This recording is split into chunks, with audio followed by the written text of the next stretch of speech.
In order to insert table in a Google Docs document, you simply need to go to Insert right here, and then you need to go to Table. So once you go over there, you can see that you can choose visually on how many rows and columns you want.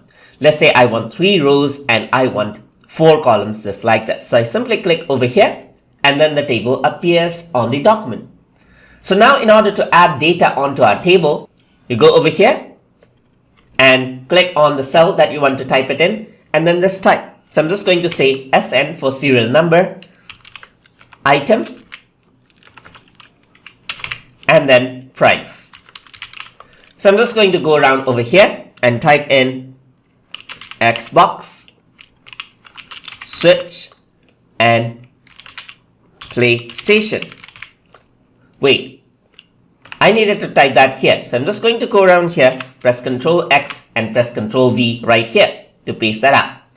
I'm going to add in the serial number right over here, and I can use my arrow keys to navigate around the table as well. And over here, I can just add in the price.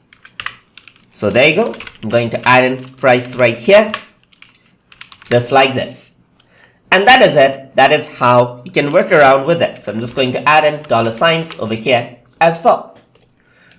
So now let me just pull this out and pull this out as well maybe, or leave it as it is.